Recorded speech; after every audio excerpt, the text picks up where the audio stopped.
little control.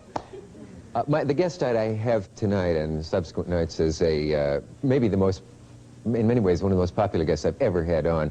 If we didn't already have the word polymath, that's spelled P-O-L-Y-M-A-T-H, that means somebody who knows a lot about a lot of things.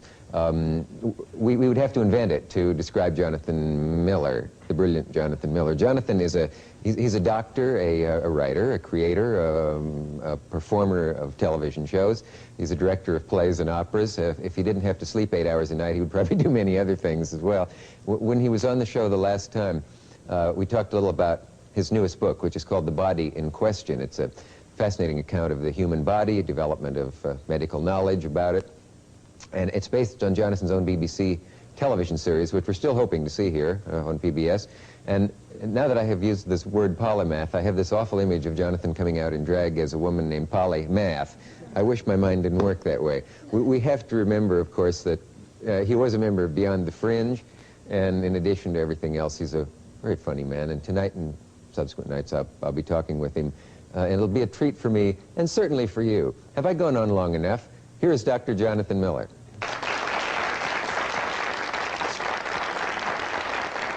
There's a little time left. Polymath is probably pronounced Plymouth in Britain. Yes, it's like Chumley. Chumley, very good. Jonathan, you have fascinated my viewers to the point where there's almost no way of describing it. Incidentally, that's a word I found out that has to the base of. Do you know what fascinate comes from? No, I don't. I don't know that. I hear it so much that I finally looked it up, and it has to do with a bewitching amulet in the shape of a phallus.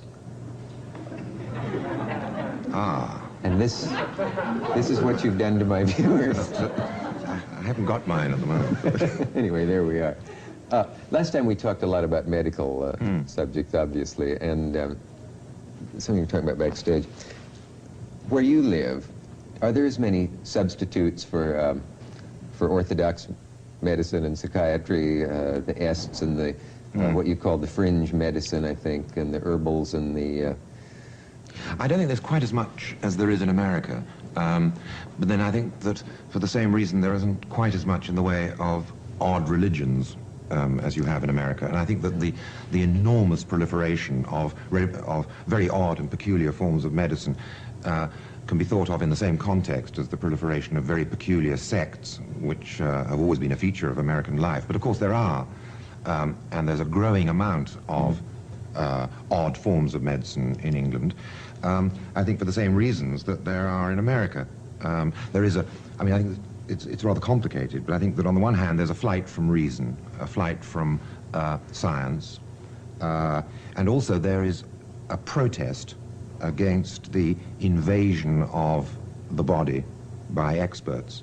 I often think that a lot of the natural medicine movement is a sort of national liberation movement on the part of individuals who are trying to, as it were, remove the foreign invader of the scientist from their own territory. And people are sort of taking up a position of a national liberation movement, feeling that they've been taken over and that their territory, their interiors, been appropriated by experts, and they want to get them out and treat themselves, or treat themselves by methods which are understandable by themselves. Have you ever seen anything that you took to be a true example of faith healing, inexplicable cures?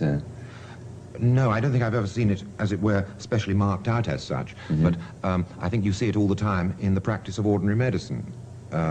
Practically all successful orthodox medicine is based on the expectation on the part of the patient that they're going to get well as a result of what happens.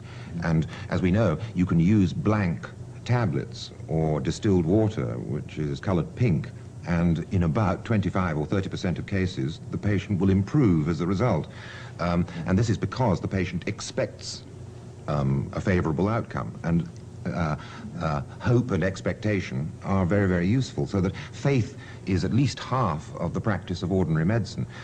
The doctor who entered looking glum would in fact probably undermine the effectiveness of his own cure, even if in fact the drugs he had at his disposal were very effective. The patient would somehow withhold his or her recovery, not knowingly, but if the patient didn't expect to get well, even if the drug were effective, they might in fact not recover.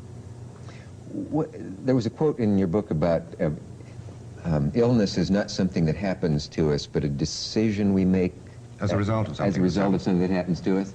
Well, yes, I think that all illness, of course, there are certain illnesses where, in fact, the decision is taken out of our hands.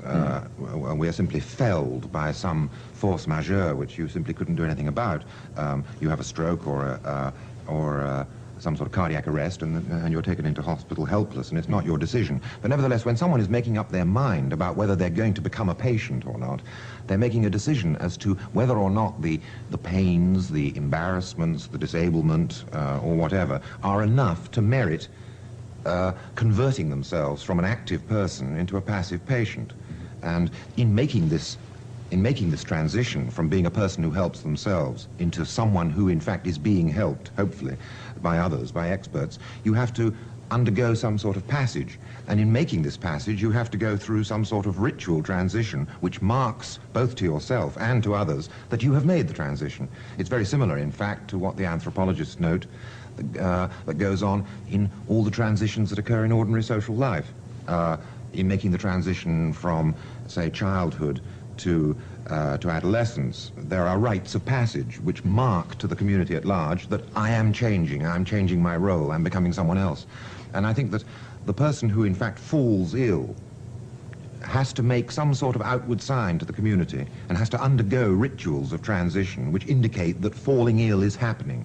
Now, I mean, you get this in a very primitive way sometimes in tribal villages, where a person who feels ill and has taken the decision to fall ill as a result of feeling ill will actually do something like they will cover themselves with ashes, they will retire into a hut, they will raise their voice to a falsetto level, although it's not in fact the result of the illness, but in order to mark to the community at large, I am now a sick person to whom in fact help is due. And as soon as they start to recover, the voice drops 3 octaves, they wash themselves, and they make the transition back to active person again. Well, that's much the same sort of thing goes on in hospital. Although there is a rational and expedient reason for people being washed as they enter hospital, being put into pajamas and having notes taken, there also is a symbolic function that the person in entering hospital undergoes rites of passage by which he, as it were, acknowledges to himself and to his relatives and to the community in the hospital that I am now a patient and you may do with me what you wish. And therefore the whole ritual of being admitted, the whole ritual of being washed, of having the, as it were, the dirt of the street removed and then being put into your pajamas marks out to the hospital, I am now submitting to your regime. And it may well be that patients are harder to handle, harder to almost to manage in the hospital if they don't go through that ritual. Doctors, I think, often find it very awkward to examine patients who are still in their street clothes. They like them to be in the ritual garment of the patient. But couldn't the patient say, I don't want to go through these things, I want to be in my own bathrobe or raincoat or whatever because I don't want to feel like a patient? Well, I think when that happens, the doctor and the nurses very often say, he's a very awkward one, this one. Watch out. Very awkward. He's got a will of his own. And I think that it is when the patient very quietly submits that the nurses always say, he's very nice, this one. And what they really mean is that he is submitting to the regime, he's undergoing the rites of passage, he is agreeing to be a patient. Now, it may well be that one of the ways in which a patient actually has a prosperous career in a hospital is by submitting. But of course also, he or she loses a large part of their individuality. What kind of patient would you be, knowing all this and having been a doctor? Well, it's very strange. As soon as you become ill, I mean, this is speaking for myself. As soon as I become ill, I instantly forget that I am a doctor, and instantly go through this ritual and submit myself totally for the slaughter. And I let them do anything at all. I mean, whether it's dentistry or medicine. You mean you don't do those things that authors of books like, there's a doctor who wrote a book, Mendelssohn, about medical heresy. You don't take a stand and say, look, when was this X-ray machine last inspected, and how do I know I need this? Oh, no, I just simply open myself to it all. And just say, don't hurt me too much, and that really is all I ever do. But if they wanted to fluoroscope you from head to foot and so on, and shine it on me, I'd say. The only thing I ever asked and used medical privilege for was when I was being fluoroscoped once for a suspected ulcer, gastric ulcer, and they were fluoroscoping the barium swallow, which is really like eating a sort of puree of tombstone, you know. And I was taking this stuff, and I said, what I've always wanted to do is to see my own interior. I'm absolutely unacquainted with my inside. I'd like to see how I do inside and how skillfully I am at peristalsis, you see. And you asked for a mirror. I asked for the screen to be moved round, you see. And I swallowed the tombstone and then watched this thing percolating down. And I discovered a very interesting fact, that once I could see my own intestine, I could wink my duodenum. And it's almost by closing the feedback loop. Now, I mean, thinking now, concentrating upon my duodenum, or trying to do so, I wouldn't really quite know what it was I had to do, or whether I had succeeded or failed. I mean, I could go, it's going now.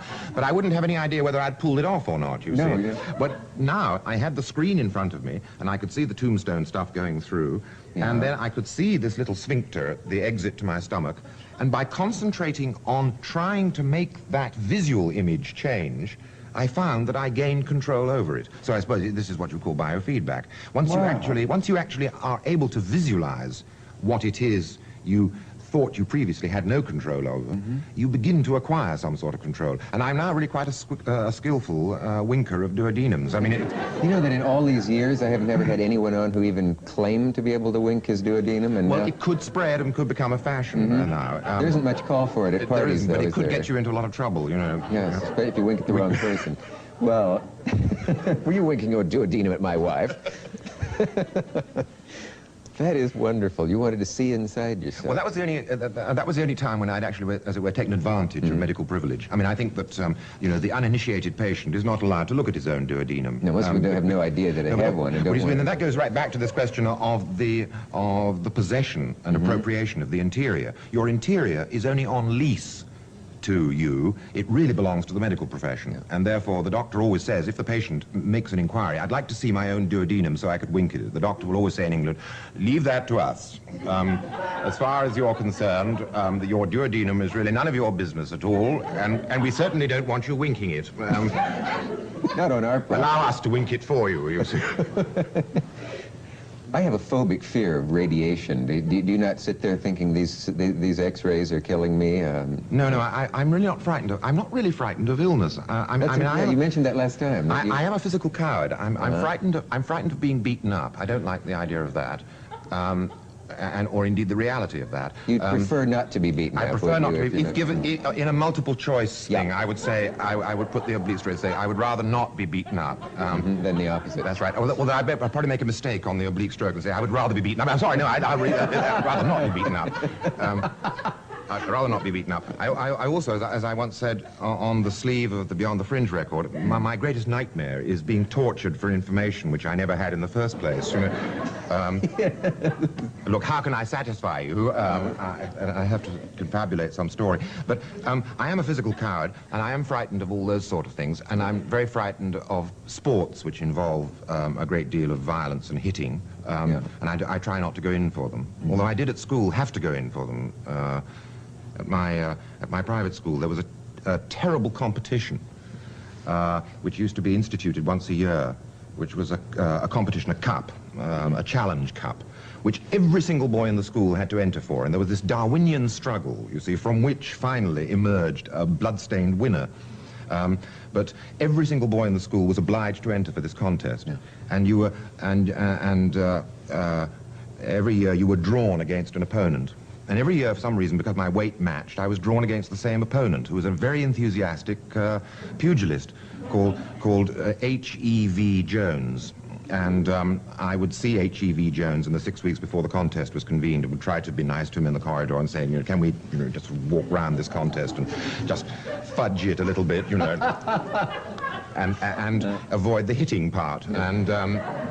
And he said, no, the hitting part was really a basic element of it, and he wanted to get into the hitting part as soon as possible. And perhaps even at that moment. Well, no, he wanted to save it up, so, and he was training too, you see. And the only way in which and you see, having this long nose, I was really very much at risk. But finally, the only way I could get around it was by footwork. And what I did was to bewilder him enormously by an enormous amount of what looked like extremely skillful, very aristocratic footwork. And it used to be this great deal. There was a great deal of this sort. It was enormously stylish. It is bewildering. Well, it's bewildering, and also it has an enormously, it has a very stylish look to it. You see, I mean, it was very elegant, and it was choreographed. You see, you seem to know what you're doing. I knew what I was doing, you see, but then he knew much more what he was doing, because he obviously received a lot of advice in the gap between the first and second rounds, you see, and they said, ignore his footwork, go for his nose, you see. And then there was this, in the second round, I'd walk out and do more of this Nureyev stuff, you see, and he went straight for my nose, and there was this wonderful smell of aluminium as and I was out, and it happened exactly the same every year. Oh, is this not the original Miller nose then? No, he never broke it, in fact, but it was the same every year. The second round, he really understood the footwork and went straight for the nose, and I gave up the contest at that point. So I've always been frightened of that sort of injury, and I've always been frightened of the hard ball in cricket. In fact, at school, I used to join a thing called, it was the chuck-out game, the Jewish chuck-out game, it was called, in which Jewish intellectuals who did not want to be struck on the nose by the hard ball in cricket used to read Proust in the long grass, you see. And occasionally, rather flutily, throw the ball back, and then get on with the Proust, you see. So I've always avoided that sort of contest. But on the other hand, illness, for some reason, I don't regard as that sort of injury. I suppose if I was to think of it as something inflicted by God, and that God was really trying to go for my nose, I think probably I'd be frightened in the same way. But I can't imagine the sort of footwork I would have to use in order to avoid God, in order to get out spiritual of that. Footwork. Spiritual footwork. Kind, yeah. So although I don't like the idea of dying of some hideous disease, it isn't something which I wake at night thinking, God, the radiation's getting me. I'm getting growths all over myself. It's that hardball more than... It's the hardball and the boxing. Is that because that inflicts instant pain, or is it not that simple? Well, it's instant pain. It's the abruptness of the injury. It's the feeling of my knowing that certain bones are actually breaking at that moment. And I have a very acute and accurate visual image of splinters coming through the skin from inside, which is where I least like them to come. And yet they always do. And it's that I can't. Yeah. Does this go, now your father was a psychiatrist. Would he feel that this was something worth examining deeply in you? No, I don't think I ever told him that I was that much of a coward. He was quite a sportsman when he was a young man. He played football a lot, and I think he enjoyed that. But I've always avoided. I'm amazed by my sons, you see. My eldest son has absolutely no physical fear at all. He has to run the gauntlet at his school. He goes to a public school in England, I mean public school in your sense, and runs the gauntlet of a very violent school. And he's been at the school now for 6 years, and he's not frightened of it at all. But my younger son is terrified of it in exactly the same way as I am. So that it's something, he's got the bad genes and the other one's got the good ones, you see. Does this occur in your dreams ever? Do you still see H.E.V.? What's his name? Don't ever see H.E.V. Jones in dreams. I once saw H.E.V. Jones about 20 years later after school, and he was doing very badly in business, so I was rather pleased to see. Taking it on the nose. That's right, the footwork paid off, you see, after a long time. I said, if only you'd learnt footwork, Jones, you see, you'd be doing much better than you are. Did he recognize you as the... Yes, he did recognize me. Favorite target? Yes, he did. And again, as always happens with the passage of time, and if you've been on television, they get terribly nice to you, you see. They say, I'm sorry I hit you on the nose. That's all right, Jones. That's all right. Quite all right, Jones. Don't think another thing of it. Last time when you were here, you talked about fascinating after effects of strokes in which people did not find their hand as something that belonged to their own body, but something that the night nurse might have brought in and left there, and that kind of thing. Do you know anything about something I only learned about a couple of years ago called Gilles de la Tourette syndrome? Yes, indeed. I have a friend who works here in New York who is writing a book on Gilles de la Tourette. Is that the name of the doctor who name of the French physician, originally 19th century, defined it in some way? Who noticed this? Yes, it's the eruption of often of sounds and swearing, and the patient has tics, uncontrollable suites of tics. But you really ought to talk to this chap, Dr. Sachs, about it. He has a most wonderful account of it. He wrote a very beautiful book about a group of patients somewhere up in the Bronx who, the people who'd been left over from the sleeping sickness epidemic of 1920, and who were woken up with a drug after 30 or 40 years. And he wrote this marvelous book called Awakenings, which is really all about these people. Real Rip Van Winkle. That's right. And they woke up talking in flapper lingo. Of their time. And he's very interested in that sort of abnormality, and he's done a lot of work on Gilles de la Tourette's disease, and so made a little film about it as well. Tourette syndrome, it's called. Do you ever feel you have gotten to the bottom of that age-old question of where the brain leaves off and the mind begins? It's one that I keep coming back to all the time, and I suppose it has to do with the idea of surviving death. There must be something there other than just the organic substances, only because if the mind can become aware of itself, then it must be different from... well, in a sense, of course... I'm starting to get lost. No, I mean, it almost goes without saying that, of course, there's something there apart from the brain, because the very fact that there is a topic of imagination to talk about means that there is something apart from physical brain. The question is whether, in fact, this thing that we call mind can exist and has some sort of credible existence independently of the substance which is there inside the head. Now, I don't think that this is so. I do think that mind states are, in fact, the result of brain states, that what happens in the brain is what produces what happens in what we call the mind. But I don't think that, therefore, we have to think that minds are things which, like a steam which comes off the surface of boiling water, is something which you could find independently of a brain, and like steam left over after cooking, is floating around the world after death. And I don't believe that one could survive bodily death, not because I think that it's physically impossible, although I think it is, but also because I think it doesn't really make logical sense. I'm not quite certain what a personality would be if there weren't a body to be attached to. After one of the things which you think of when you think of yourself is the fact that you have a physical location, that you're here rather than there, and that you're tall rather than short, or that you're the shape that you are rather than another shape.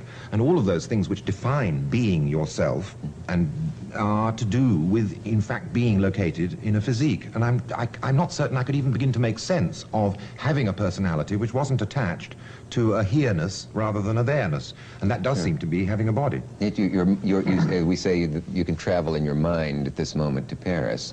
No, but you're not traveling in your mind. What you're doing, you're traveling in your mind in your imaginary body to Paris. When I imagine myself in Paris, I don't imagine myself as a disembodied floating eye, or even if I do imagine an eye, that's already imagining something physical. I don't imagine. Yes, I don't. Or no. I mean, an optical eye. I mean, when I imagine myself in Paris, I imagine myself at a particular place in Paris, looking at Paris from one point of view rather than another, and therefore already, in thinking of it in that way, I am already borrowing the vocabulary of having a body, because I'm there looking at it from one particular point of view rather than another. Are there things in medicine that you wouldn't do to your body? Shock therapy, drug therapies, things that you simply are superstitious about, or know that you are harmful in some way, or feel that they're... Well, I'm much more pessimistic about myself in medicine. I mean, in the sense that if I ever really got seriously ill, I would, on the whole, I think, say to the doctors, throw me in the dustbin rather than treat me. Not because I suspect what doctors do, but because I'm pessimistic about the outcome in very serious illness, and I would rather not go through the ordeal of prolonged and elaborate treatment. I'd rather get off the bus altogether and say, right, that's it. How do you get off the bus or into the dustbin? Well, just simply by not, in fact, undertaking the treatment. I mean, that's not because I regard what doctors have to offer as bad. I mean, a lot of my life was devoted to assuming that it was good. Yeah.